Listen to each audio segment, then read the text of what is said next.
میر ریاض صادق جو ایک نیا میر جعفر کے بعد نکلا ہے، اس کی زبان سن لیں جو نواز شریف نے جس طرح آرمی چیف کو اور آئی ایس آئی چیف کو ہٹ کیا پاکستان کے آرمی چیف اور آئی ایس آئی چیف کو آپ ہٹ کر رہے ہیں اور فوج کو کہہ رہے ہیں کہ ان کے خلاف بغاوت کرو؟ تو کیا سمجھتے ہیں آپ، یہ غداری ہے؟ غداری یعنی نہیں، ہمارے پرائم منسٹر کیا سمجھتے ہیں؟ میں تو اپنے سے کہیں سے حیران ہوتا ہوں، وہ کہتے ہیں نہیں جی ہمارے یہاں ہم غدار کسی، اس سے بڑی غداری آپ یہ کیا کہہ رہے ہیں؟ آپ جب کہہ رہے ہیں کہ آرمی چیف اور آئی ایس آئی چیف کے فوج کو کہہ رہے ہیں کہ یہ دو گندے ہیں باقی سے فوج ٹھیک ہے، آپ یہی کہہ رہے ہیں نا کہ فوج ریپلے، اب کیا فوج کوئی ایک ڈیموکریٹک پولیٹیکل پارٹی ہے جو نو کانفیڈنس موشن کرے گی؟ فوج کو آپ کہہ رہے ہیں کو کریں ان کے اگینسٹ، آپ فوج کو کہہ رہے ہیں کہ آرمی چیف کے خلاف بغاوت کرو، اس سے بڑی غداری کیا ہے؟ تو سر ایک مقدمہ ہوا، اس کے ساتھ تو آپ کی پارٹی کھڑی نہیں ہوئی سر، سوائے شبلی فراز کے کوئی بندہ، یا یہ آپ کے ایک شہباز گل صاحب ہیں، ایک دو اور لوگ ہیں، باقی سارے اس مقدمے سے بھاگ گئے تھے آپ کے لوگ؟ کون سا مقدمہ؟ جو نواز شریف کے اوپر ایک مقدمہ ہوا، اس کو بعد میں تو سب بھاگ گئے، کسی نے اس کو سپورٹ ہی نہیں کیا۔ میں اس کی بات نہیں کر رہا، میں صرف سیدھی آپ سے بات کر رہا ہوں کہ پاکستان کا کیا یہ انٹرسٹ ہے کہ ایک آدمی چوری کر کے پیسہ باہر بیٹھا اور چوری کے گھروں میں لگژری فلیٹس میں میفر میں بیٹھا ہو باہر، اور وہاں جا کے پاکستان کو کہہ رہا ہو کہ آرمی کو کہہ رہا ہو کہ بغاوت کرو، اور پھر جوڈیشری کے اندر پھوٹ ڈالے، ایک جج کا نام لے رہا ہے اور کہہ رہے وہ بڑا اچھا جج ہے، اور وہ جو سٹنگ چیف جسٹس جس نے ججمنٹ دی تھی اس کے اگینسٹ پینما میں، اس کو کہہ رہا ہے کہ غلط دی تھی، اور پھر وہ اپنی پارٹی کے ورکرز کو کہہ رہا ہے کہ جی کھڑے ہو جاؤ، گورنمنٹ گرا دو، اور خود جا کے گیدڑوں کی طرح باہر بیٹھ گیا۔ کبھی سنا ہے ایسا لیڈر کہ خود دم دبا کے باہر بیٹھا ہوا ہے؟ بیٹے بھی باہر رکھے ہوئے ہیں، بیٹی کو یہاں رکھا ہوا ہے کیونکہ پتہ ہے کہ ہم خواتین کے اگینسٹ ایکشن نہیں لیتے، ہم احترام کرتے ہیں، اس کو یہاں بٹھایا ہوا ہے اور وہ اٹیک کر رہے ہیں فوج کے اوپر۔ خان صاحب ایک گزارش، ہمارے پرائم منسٹر یہ سمجھتے ہیں کہ نواز شریف غداری کر رہے ہیں، پرائم منسٹر یہ صرف اس لیے سمجھتے ہیں کہ ان کے بیانات سے آپ اندازہ لگا رہے ہیں، یا آپ کے پاس کوئی اور انسائڈر ہے، کوئی انفارمیشن آپ کے پاس ہے جس کی بنیاد پہ آپ یہ کہہ رہے ہیں کہ کیونکہ دیکھیں آپ کے پاس ایجنسیز کی رپورٹ بھی آتی ہے، آپ کے پاس ہر طرح کی سہولت ہے جو ہمارے پاس نہیں ہے، تو کیا آپ کسی انفارمیشن کی بنیاد پہ یہ بات کر رہے ہیں کہ نواز شریف کسی ایجنڈے پہ چل رہے ہیں، یا صرف آپ کو اندازہ ہے؟ دیکھیں عمران، دو مختلف چیزیں ہیں۔ یہ جو آپ نے کہا نا کہ ابھی تک اب ہمیں جو چیزیں ملی، ہمارے دور میں صرف شہباز شریف کے اوپر یہ جو ٹی ٹی کا کیس ہے، ہم نے جو اس کے منی لانڈرنگ پکڑی ہے، یہ صرف ہمارے دور میں ہوا ہے، 2 سال لگے ہیں، اور یہی سب سے سالڈ کیس ہے، کیونکہ ثبوت ڈھونڈنے میں جو کہ عدالت میں سٹینڈ کریں گے، اس کے لیے آپ کو اگر پتہ بھی ہے کہ یہ ہو رہا ہے، لیکن جب تک وہ عدالت کے اندر سٹینڈ نہیں کرتا آپ وہ نہیں عدالت میں لے کے جاتے۔ تو شہباز شریف کو 2 سال لگے ہیں ہمیں پورا فالو کرتے کرتے، اور اب جو باقی چیزیں مل رہی ہیں ان کے لوگوں کی، وہ بھی اگر ابھی تک آپ نے ایکٹ نہیں کیا، اس لیے کہ پورے ثبوت لے رہے ہیں جو عدالت میں جا سکتے ہیں، اور وہ اب دیکھیں گے ان کی ابھی چیخیں نکلیں گی کہ اب ان کے اور نیچے لوگ بیٹھے ہیں ان کے اوپر ہاتھ ڈالیں گے کیونکہ ان کی چیزیں مل گئی ہیں۔ اب غداری کا کیس ہے، غداری کا کیس آپ پروو کرنا بڑا مشکل ہے۔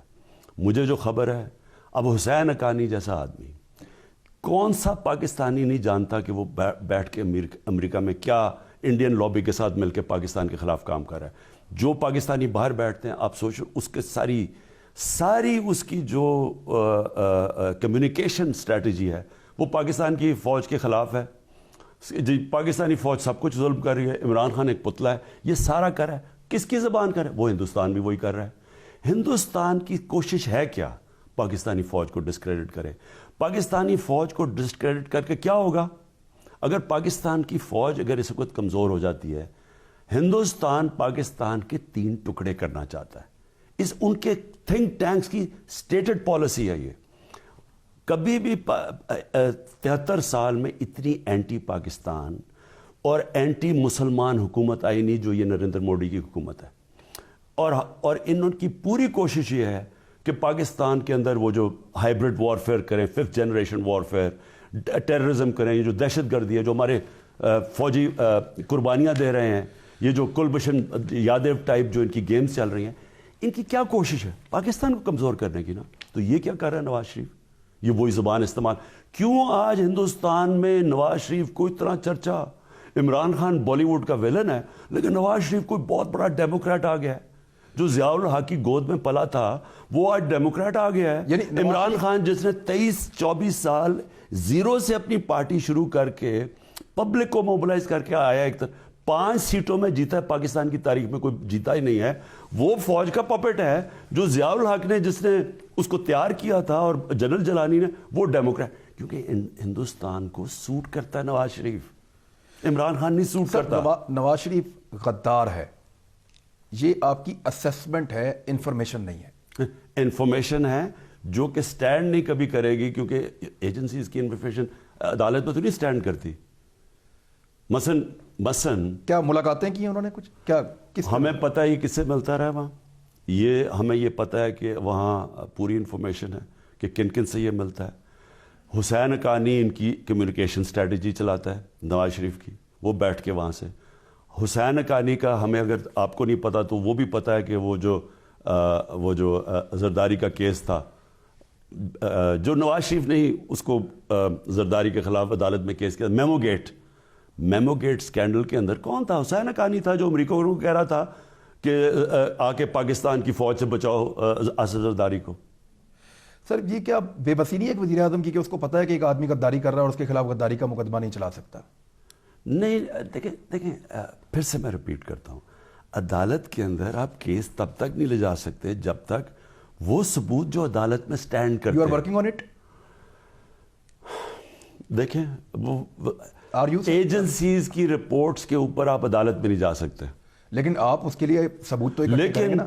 آپ کا ارادہ ہے یا لیکن مجھے یہ بتائیں عمران, کیا ہمیں نہیں سمجھ آ رہی کہ جو آدمی پاکستانی فوج کے آرمی چیف نام لے لے کے اور ISI چیف کو ہٹ کر رہا ہے, کیا یہ ہندوستان کی زبان نہیں بول رہا اور ہندوستان ہمارا خیر خواہ ہے؟ کیا ہندوستان, ہمیں کوئی شک ہے کہ ہندوستان ایسا کوئی چاہ رہا ہے کہ پاکستان کی فوج کسی طرح, جس طرح کہ پاکستان کی فوج کمزور ہوئی پاکستان گیا. ایک منٹ دیکھیں, لوگوں کو کیا نظر نہیں آ رہا کہ کوئی بھی طاقتور مسلمان دنیا میں ایک پوری سازش ہے کہ وہ ملک چلے نا. ایران عراق کی جنگ ہوئی, ہمیں نہیں پتا ہمارے سامنے کس نے کروائی. عراق کو پھر عراق اور ایران ہی تکڑے ملک تھے نا, وہ دونوں کو کمزور کیسے کیا گیا اور ایران کے اوپر پورا کیسے زور لگایا گیا. سیریا کے اندر وہ فورس تھی وہ ختم کی گئی. مصر کو کیسے کنٹرول, یعنی لیبیا کو بھی, لیبیا میں, صومالیہ میں, افغانستان, ہمیں نہیں پتا کیا ہو رہا ہے. تو پاکستان کیوں بچا ہوا ہے؟ ایک فوج کی وجہ سے. ہماری ایک اللہ کا کرم ہے کہ ایک طاقتور فوج ہے دنیا میں, نیوکلیر آرمڈ ہے, جو ہمیں بچا کے رکھا ہوا ہے. اگر کوئی اپنی چوری بچانے کے لیے, مجھے بلیک میل کرنے کے لیے, ایک اداروں کو بلیک میل کرنے کے لیے, اپنی صرف کہ ہم اس کی چوری بچا دیں